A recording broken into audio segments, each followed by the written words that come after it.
Hey, this is C&D Channel. I'm Chris. This is MMA for you. I'm going to be doing my UFC Fight Night 40 post-fight analysis. Overall, I thought it was a good card. They had a lot of cool knockouts, actually. My pick sucked, though, man. I gotta say. I started out well. I got the first 3 fights correct. None of the other prelims, they were on FS2 for me. And 2 of the main card fights correct. Got the main event correct, which is cool. Looks like I'm not the only one, at least. A lot of guys like Carriasso, I think Magny, Cruikshank, and Philippou. They were all underdogs. And Eduardo versus Wineland. I don't think anyone could really predict that one. Didn't feel too bad. Gotta say though, man, I really screwed up that Kyoji Hiroguchi pick. I should have picked him to win. I was thinking about it too. But yeah, moving forward, he's definitely someone I'm gonna definitely keep more of an eye out for. But yeah, so overall it was a good card. But yeah, I only got 5 out of 13 correct. Not my best picks to date, unfortunately. There were a good amount of upsets, though. As far as the bonuses go, performance of the night went to Matt Brown and Johnny Eduardo, and fight of the night went to Eric Silva versus Matt Brown. Let's just get started. Matt Brown beat Eric Silva by TKO in the 3rd round. The first round was pretty back and forth. Eric Silva took his back, hit him in his body. Makes me wonder if Matt Brown is kind of weak to the body or not. Jordan Mean might manage to hit him in the body and make him, I don't want to say crumple, but, definitely hurt him bad with body strikes. On the other side of the fence, though, Eric Silva, I said it in the preview, in the predictions, Eric Silva's cardio just isn't that good. There's just something about the guy that just has really bad cardio. I think it's his really frenetic pace that he fights. But yeah, that first round was like a round of the year contender. After that, it was all Matt Brown, man. He breaks guys down bad. He pushes forward, goes after guys. Really good knees, really good elbows from the clinch. And he can take some shots, man. He's definitely got a really good chin. Had his back taken. Was close to getting somewhat close to getting submitted, but managed to get out of that. So really good stuff from Matt Brown, and with Matt Brown, 7-fight win streak, and I believe within that win streak, 6 of those wins are by KO or TKO. Definitely needs to step up in competition. I don't think he should be getting a title shot next, per se, but definitely a high-profile fight. I think Hector Lombard would be good. The winner of Lawler versus Ellenberger would be awesome. Or the winner of McDonald versus Woodley next for Matt Brown. He's been showing some really good skills. He showed it here again, too. From his back, he's actually pretty good. He'll throw the triangle, he'll throw the armbar from his back. He's good offensively with the jiu-jitsu. Showed some improved defensive jiu-jitsu with not getting choked out. But yeah, it's hard to beat the guy in the stand-up. He's not the most technical guy, per se. He's long and rangy, and he keeps pushing forward. That's the thing. And from the inside, he keeps breaking guys down. And he'll get hit himself pretty hard, too. But, he a lot of times he manages to come back from it. He's kind of like a comeback type of fighter. Kind of sounded the Stephen Thompson fight, too. Sounded the Jordan Mean fight. He can be something of a comeback type of fighter as well. But yeah, that type of pressure and whatnot, and his finishing ability, it's pretty nuts. Eric Silva, man, it's funny. He'll get another fight, he'll probably win it. Because if you look at his UFC record, win-loss, win-loss, win-loss. You don't... The thing is, too, with Eric Silva, if you give him a mid-level guy, he's going to beat him. That's the thing. When he goes up against a little higher competition, whether it's John Fitch, Matt Brown, Dong Hyun Kim, he does well. And actually, I think he generally takes the first round, takes the first round at the very least.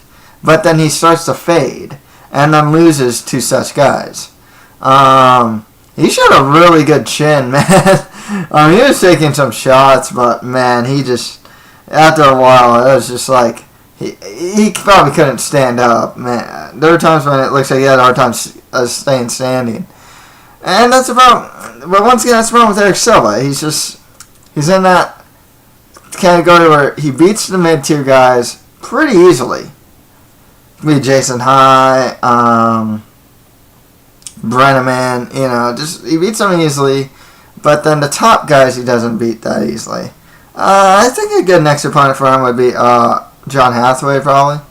Just because they're both coming off a lot. John Hathaway most recently got knocked out by Dong Hyun Kim. That's a fight that kind of makes sense, to me at least. But yeah, Eric Silva is definitely in Melvin Gillard territory, where it's he has all the skills, but in his case, he's lacking the cardio. It's not really fight IQ per se. It's just his cardio is just really bad. And maybe that's a part of fight IQ too. That his lack of pacing himself might be a part of his fight IQ. I don't know.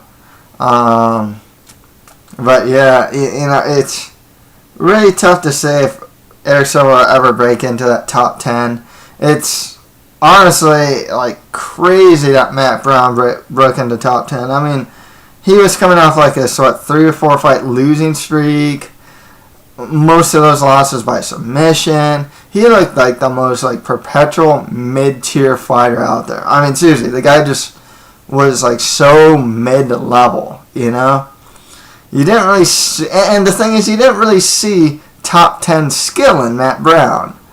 But lately, I don't know what it is.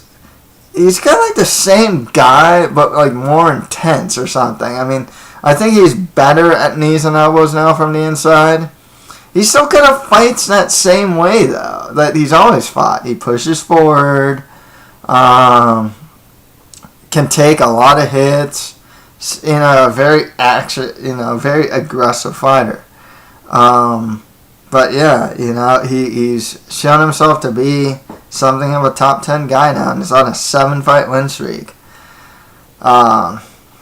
He's actually one of the only guys in the main card that I picked correctly too. Next right after that, Konstantinos Philippou beat Lawrence Larkin by knockout in the first round.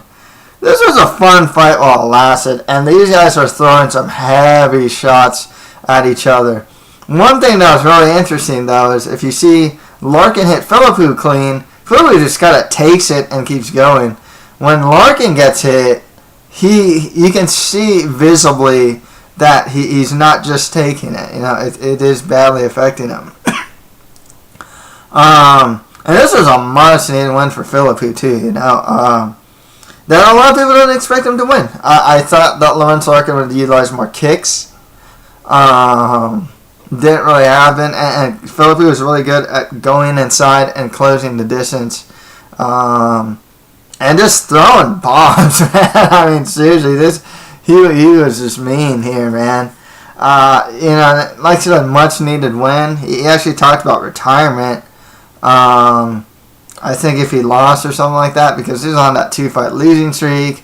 It was the first time that he got finished by Luke Rockhold before this fight. It sounded like he was planning to retire or something like that. Good win for him. His prospects as far as getting a title shot, though, I don't think are there. But he can definitely be an upper mid-level guy. Maybe, if he's top 10, it's number 9 or 10 of the top 10. That's the thing with him. But, I think a good fight for him would be the winner of Marquardt versus Tahuna. That'd be really cool. This fight that seems to make sense to me. With Lorenz Larkin, he can get the loser of that fight, but I think he's now on a 2-fight losing streak. He lost to Brad Tavares. Brad Tavares versus Philippou wouldn't be too bad. Tavares is coming off a loss.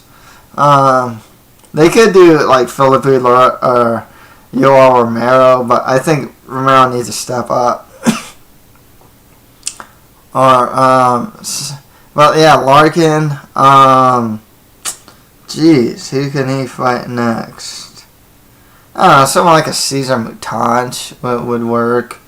The loser of Marquardt Tahuna wouldn't be too bad as well. I really like Lorenz Larkin. He's young. He shows improvement, but he's always like missing something. Whether it's like not enough output or just something, he can't seem to just break through. He has good skills. His stand-up's really good.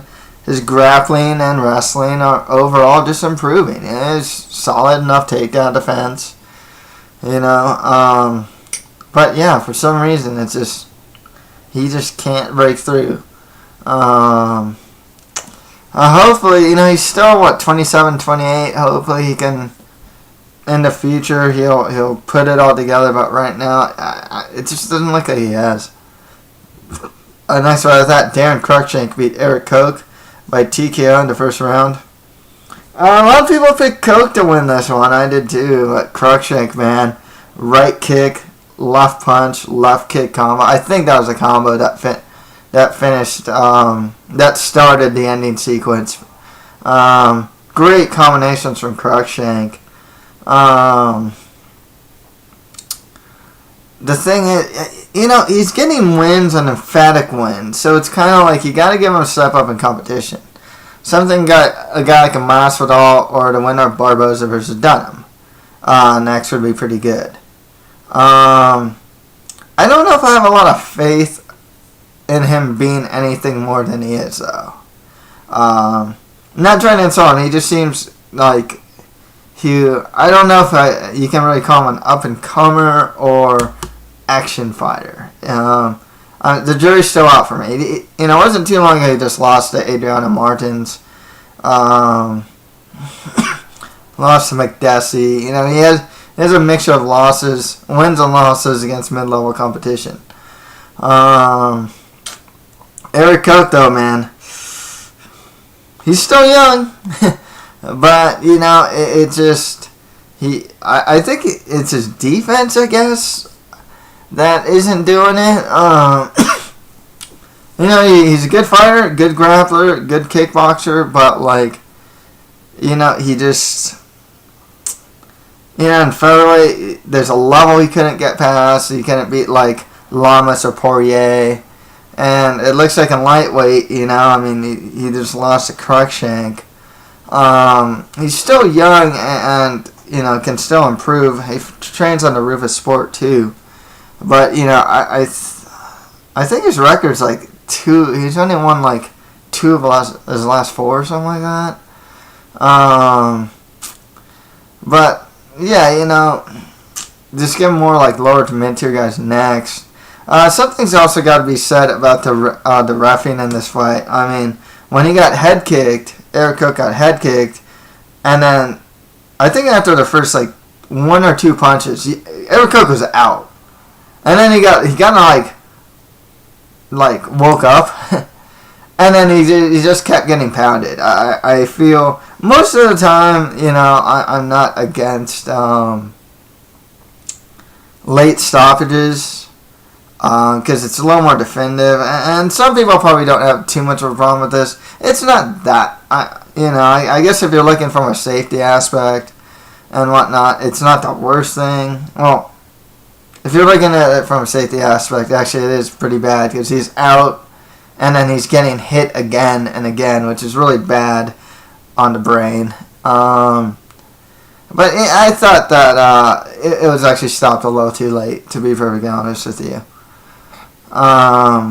I think that ref also, he's the one that ref Horiguchi Montagu, and maybe that one should have been stopped too. But yeah, we'll get to that. Next fight after that, Neil Magny beat Tim Means by unanimous decision. Neil Magny continues to improve. That's one thing I'll say. But the other thing is, like, he doesn't have the sort of offense that is conducive to finishing opponents quite yet. He's putting it together. His range is good. His movement's a lot better. And he's mixing in his takedowns really well. That's the biggest problem with Tim Means. If there's anything about this fight that made him lose this fight, it was that his takedown defense is just atrocious. Offensively, he's pretty good. And he showed it around like the second round and whatnot. But otherwise, his takedown defense needs a lot of work. I think a lot of guys will probably be able to take down Tim Means. In lightweight, they were able to, and it looks like in welterweight, they're able to as well. Means just more mid to lower tier guys of the division. Man, I'm so surprised because Means is like 6'2" and Magny's like 6'3", and like Means used to fight at 155. It's crazy because he's definitely not a small welterweight. Like, he looked like he belonged at welterweight. Magny though, man, like I said, improving guy. I don't really know what his ceiling is. I can't see him be a top 10 guy or anything like that, but he was a guy that I thought would just be cut from the UFC. He's also one of the guys, I don't think I've ever picked one of his fights correctly. There's certain guys, and he's one of them that it's really hard to it's kind of hard to predict his fights because he's steadily improving, and sometimes his opponents have certain aspects of their game that are, on paper, at least to me, look stronger than what he has. I thought Tim Means was the better striker. I'd still argue is, but like, he's a little more plotting, whereas Magny uses a lot more movement. I'll probably go with Magny versus Garcia next, or Alex Garcia next. Alex Garcia's coming out that fun fight over Sean Spencer. It kind of makes sense to me. Next fight after that, so Pelele beat Ron Potts by knockout in the first round. Man, so Pelele, man. What can you say? This guy came back to the UFC, had a terrible fight with Nikita Krylov. Then he knocked out Pat Barry. Then he knocked out Ron Potts. I mean, they're all lower tier heavyweights and all, but, guys like, 35, 36, 37, something like that. 3-fight win streak. All three of them are by KO or TKO in the UFC. Still not bad. This guy hits hard, and he is a big dude. I think he should get Jared Rosholt next, so kind of along that same path. They're beating, kind of lower tier guys. Nice veteran savvy from Pelele. And Potts was actually throwing up triangles and whatnot from his back. He was really aggressive, but it kind of worked against him. And then Pelele passed him out. And you can hardly see the left that puts out Ron Potts, too. But it was there. And he put him out cold, too. So, yeah, really good one from Saul Pelele there. Ron Potts, I don't know if he has much staying power in the UFC. Didn't look too bad. Maybe he'll probably get another fight, but just more lower to mid-tier guys for him. Next fight, I thought Chris Carriazo beat Luis Smolka by split decision. When people were looking at this fight, they were looking at Smolka's prospect potential, his height, and I was looking at that too, He's shown some pretty good grappling, good striking, but Carriazo, solid fighter. And I always say this about Carriazo, and I always, sometimes I'll pick him correctly, and sometimes he won't even look that good. I think he fought, was it Danny Martinez? his last fight, and he just looked alright, you know? But this fight looked really good. He threw combinations really well. Hit Smolka pretty clean, even though he is the shorter fighter. Defended takedowns really well. I mean, the worst Smolka could do was bully him up against a cage in the clinch. And maybe, sometimes he just hold him there. Maybe he'll do a little dirty boxing, but a lot of times he'll just hold him there, you know. Kyrgios's got a lot of experience, but it's one of those things where it's, I would consider him something of a gatekeeper at this point. He's a really solid fighter. Like I said, his ground's good, his striking's good.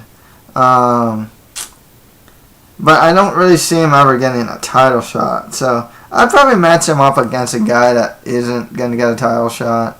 You could go with like a Benavidez if you want to go there. I think Kyrgios's on a 2-fight win streak now.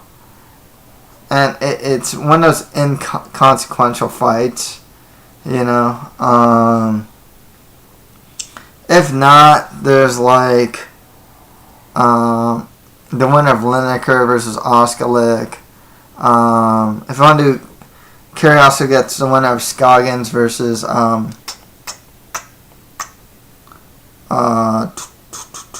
Ortiz, Dustin Ortiz. That'd actually be a pretty good fight as well.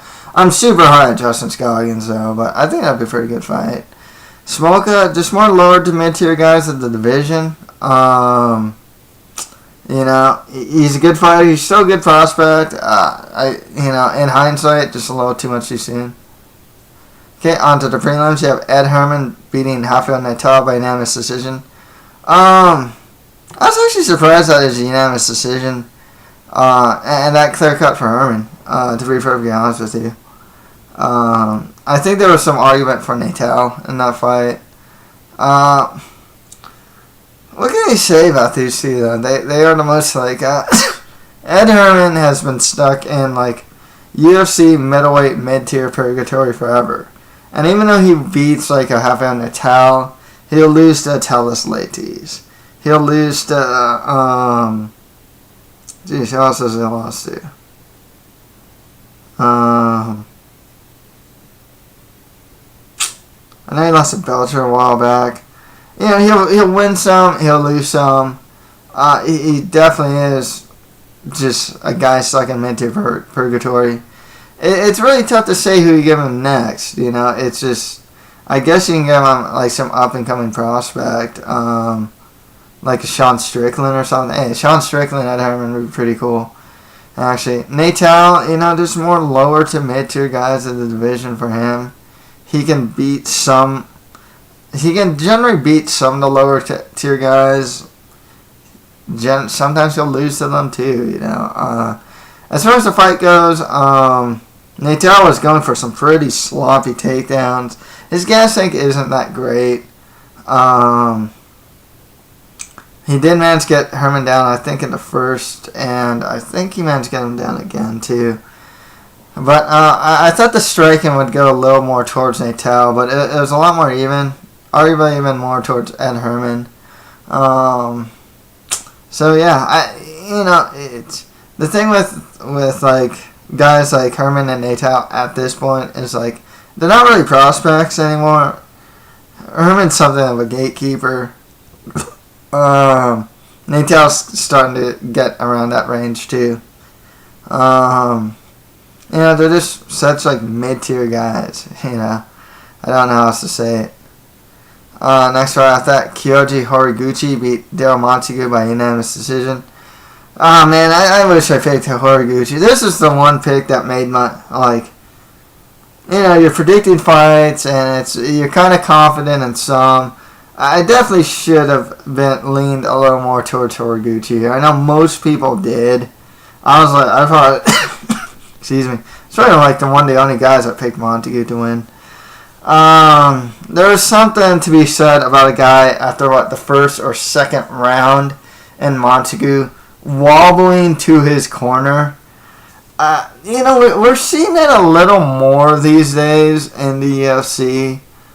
I think there's definitely got to be a point of concern, because we're learning more about like concussions and just overall safety and whatnot. overall health of fighters these days. And, it's not so, it's... I think it's something important to look out for. The fight, went pretty good. Montague did manage to get the takedown in the first.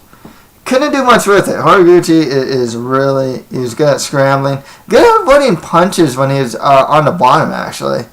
And he has some good ground and pound himself. Stand-up's good. I don't know if a better wrestler will be able to take down Horiguchi. I know Dustin Peg managed to take him down, and Montague. So, I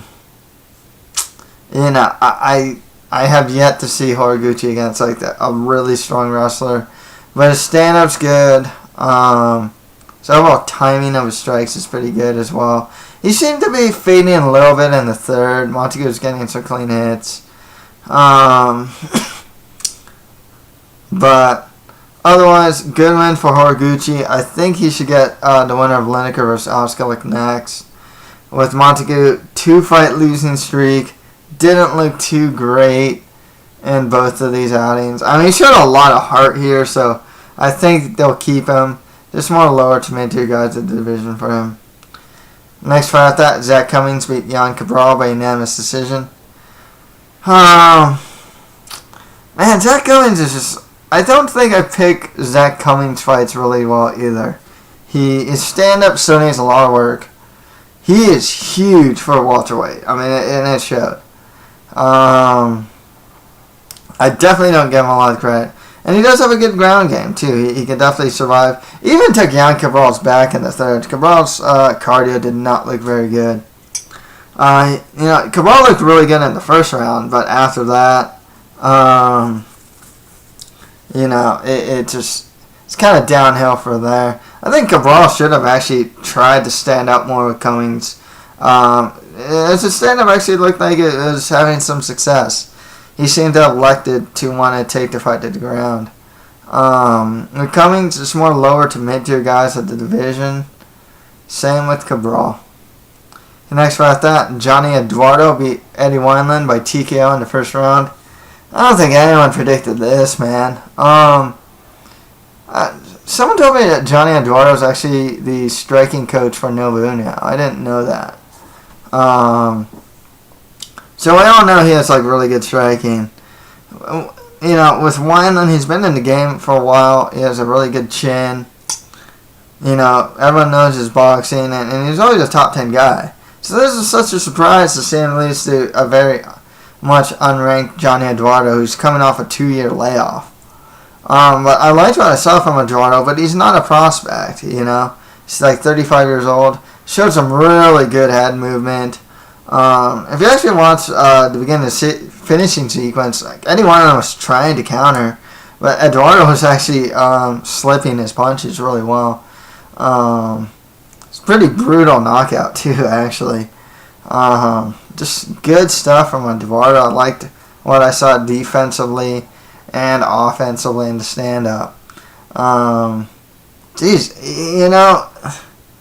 I would say more lower to mid-tier guys in the division for him, but the fact of the matter is, that is a huge win. I'd say give him like the winner of Yuri Alcantara versus Vaughn Lee. I think that would be a good fight for Johnny Eduardo. And Eddie Wineland can get the loser of that fight, I suppose. Any hopes of Eddie Wineland getting another title shot or anything? I don't see it, but he could still play the role of fun action fighter. Maybe like a Donald Cerrone of bantamweight. On Fight Pass prelims, Nick Lentz beat Manny Gambarian by unanimous decision.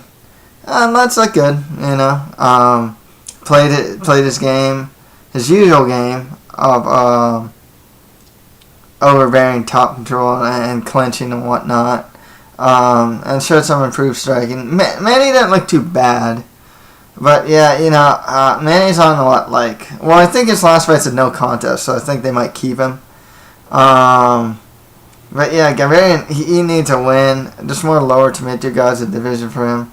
Nick Lentz, I think he should just fight more top 10 guys. at this point. He's kind of shown that he can kind of beat the mid-tier pretty consistently at this point. And, his last loss was to Chad Mendes, who's like the number 2 guy of the division. So maybe the winner of Cub Swanson versus Jamie Stevens next for Nick Lentz. Or you can fight Bermudez. I've got who Bermudez is fighting, but the winner of that fight too versus Nick Lentz would work. Next fight after that, Justin Salas beat Benoit by knockout in the first round. Benoit, man, this guy gets knocked out in the first round by Alex Garcia, now by Justin Salas. I think he should probably get cut from the UFC. I don't know what he's doing there at this point. Salas, ever improving, actually. He's a pretty decent wrestler, improving striking. It's more lower to mid-tier guys in the division. I liked what I saw from the strike. I didn't expect him to knock him out, but good stuff there from Salas. And finally, Albert Tumanov knocked out Anthony Lapsley in the first round. This is also two fight losing streak to Anthony Lapsley. And he's in his 30s also. He's not really much of a prospect or anything like that. I think he might get cut after this. He's mainly just a wrestler / a jiu-jitsu guy. And even a guy like a Jason High, there's a lot of guys that are better than him in his strongest aspects of the game. Jason High, who last lost, is kind of a good example of that. Tumanov, though, this kid's only a kid. This guy's only 22, 23 years old, Good striking. If he keeps improving his overall grappling and whatnot for MMA, I could expect some big things from him. To be honest with you, and even then, it's not that bad. He lost to Ildemar Alcantara, who's really huge, very experienced. It's his first fight in the UFC, so that's not Tim was like that bad of a grappler or anything like that. I think that he just fought a guy that had a lot of experience and is really big for the weight class too. So yeah, that's it and Tumanov should just get more lower to mid-tier guys at the division. So that's it for my UFC Fight Night 40 post-fight analysis. If you have any comments, just leave them below. That's it for MMA for you. Thank you guys very much.